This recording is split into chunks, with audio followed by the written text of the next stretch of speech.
I almost didn't tell the story. It's not the longest, and nothing physically happened to me, but it's one of those moments that just sticks with you. The kind that doesn't feel right, no matter how many times you try to explain it. For some context, I come from a country where crime is very rare. Even small accidents make the news, so growing up, things always felt relatively safe. Still, I've always been cautious, especially as a girl traveling alone. I listen to a lot of real life horror stories, and I've picked up habits from them, staying alert and trusting my instincts. And I'm really glad I did. This happened about 2 months ago. I had just gotten off a train in my college city sometime in the afternoon around 3 p.m. I'd gone home for the weekend, and now I was back, waiting outside the station for my ride. I ordered an Uber like I always do. I've used ride apps for years, even late at night, and I've never had any real issues. So when the car pulled up, everything felt normal. I got in, said hello, but the driver didn't respond. He was on a phone call. I didn't think much of it. Some drivers are just like that. I had a small backpack on my lap, nothing else, and the ride to my dorm was about 10 minutes. My college sits up on a hill, so the road winds upward in loops. But there's a spot halfway up where most students get dropped off. From there, it's just a short walk up some stairs to the dorms. As we got closer, I told him to stop there. He pulled over without saying a word. I said goodbye to have it, even though I'd already paid him through the app, and reached for the door handle. That's when I heard it. A sharp mechanical sound. I tried to open the door. It didn't move. For a second, I thought maybe I just didn't pull hard enough. Some car doors stick sometimes, right? So I tried again. Nothing. Again. Still nothing. At that point, I could feel my heart start to race. But I did force myself to stay calm. I didn't want to panic. And that's when he moved. For the first time the entire ride, the driver turned toward me. Not just a glance, not through the mirror, but his whole body. And he smiled. It was the kind of smile that instantly makes your stomach drop. Wide, slow, wrong. His eyes moved up and down, like he was studying me. People say you can't always tell when someone's doing that, but you can. And he was. After a moment, he finally spoke. Sorry. I had my kids in the car earlier. The child lock is still on. Let me open it for you. I just nodded, but nothing about what he said made sense. He got out of the car and walked around to my side, opened the door from the outside. The second it clicked open, I didn't say a word. I didn't look back. I just got out and walked fast, straight to the stairs and up toward the dorms. Only when I was safely inside did I start replaying everything. Because the more I thought about it, the less it added up. I heard the lock before I even tried the door. That wasn't a stick handle. That was something being activated. And if it really was a child lock, why didn't he just say it immediately? Why stay silent the whole ride, only to turn like that, smile like that, and then explain? And most of all, if it was just a simple lock, why didn't he unlock it from the front? Why did he need to get out and take his time coming around to my door? Nothing happened, but sometimes that's the part that scares me the most, because I still don't know what would have happened if that door hadn't opened.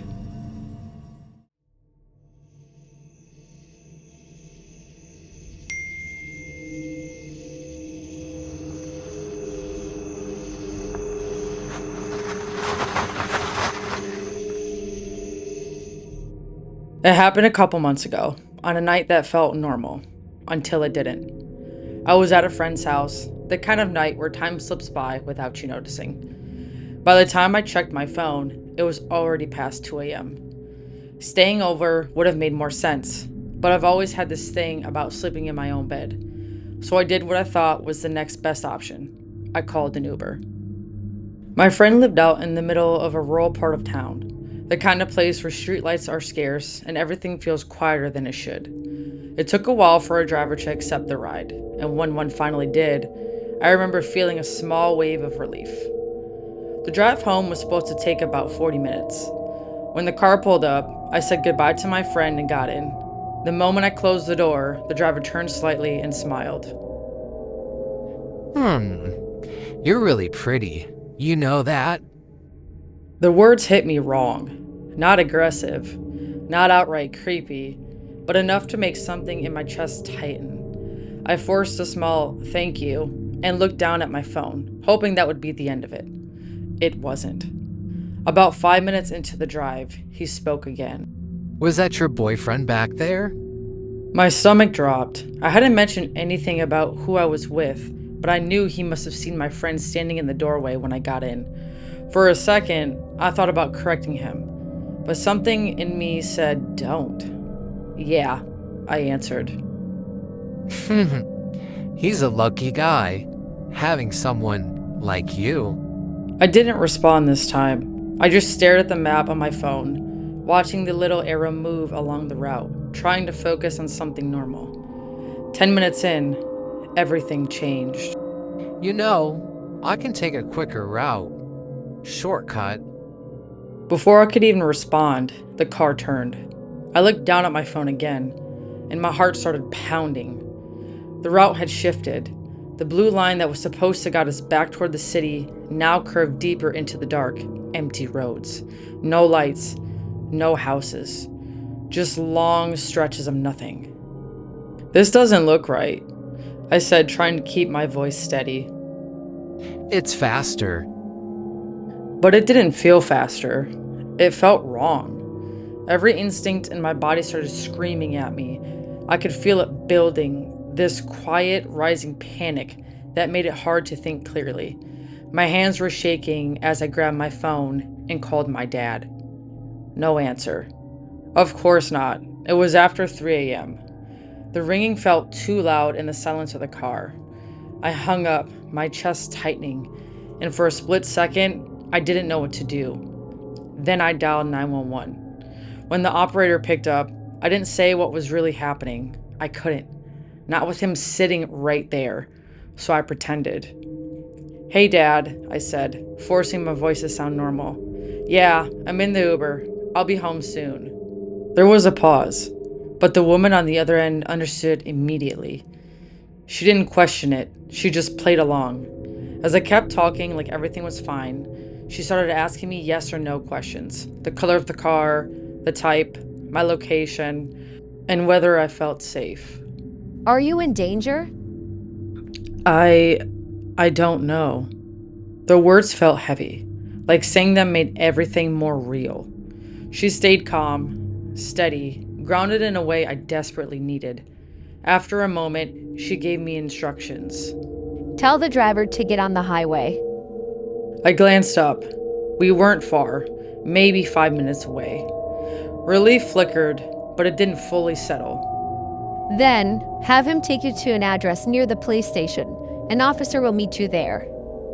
My heart was racing so fast it felt like I couldn't breathe. I leaned forward slightly.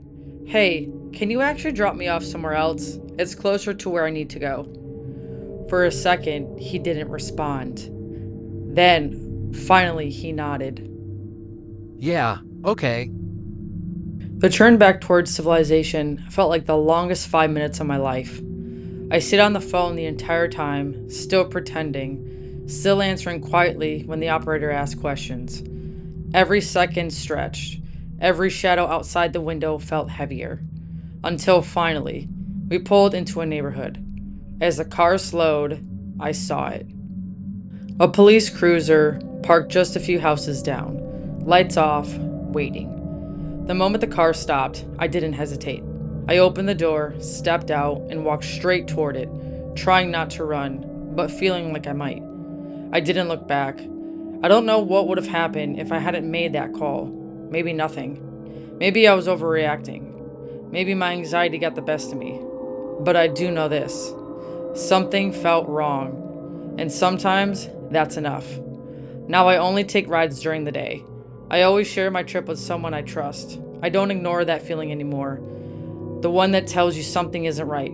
Because that night, it was the only thing that got me home safe.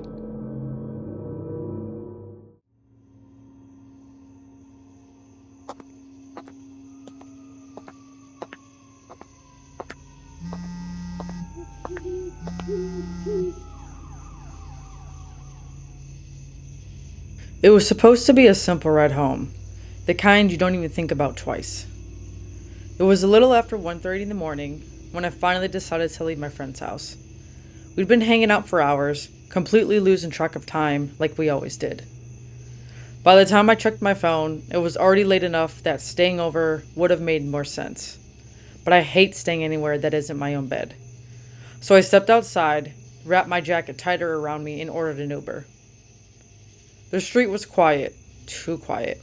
My friend lived in a more rural part of town where houses were spaced out and streetlights were few and far between.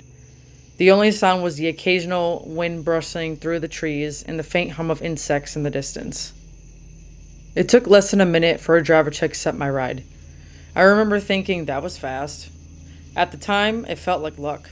Now, I'm not so sure. The car pulled up about 5 minutes later. I remember noticing right away that it didn't quite match the picture on the app.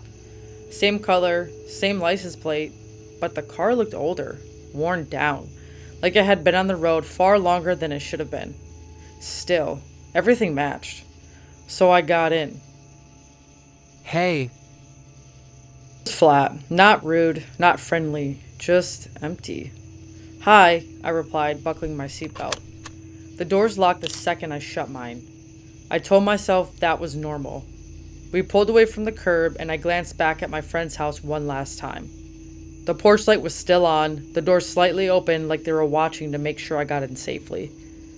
For a second, I almost told the driver to stop. I almost got out. I wish I had. The first few minutes of the drive were silent. No music, no radio, no small talk. Just the low hum of the engine and a faint rattling sound coming from somewhere in the car, like something was loose in the trunk or under the seat.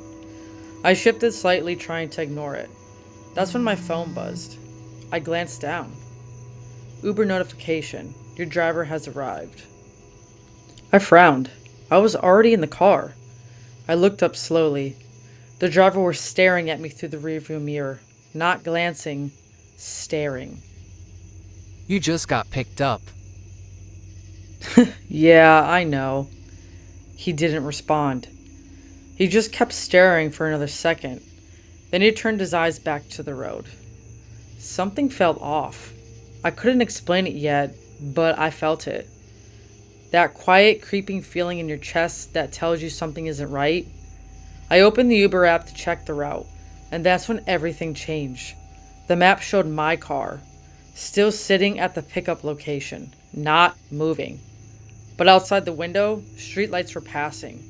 Houses blurred by. We were definitely driving. So why wasn't the app updating? Hey, I think the GPS might be glitching. No response. Are you following the route?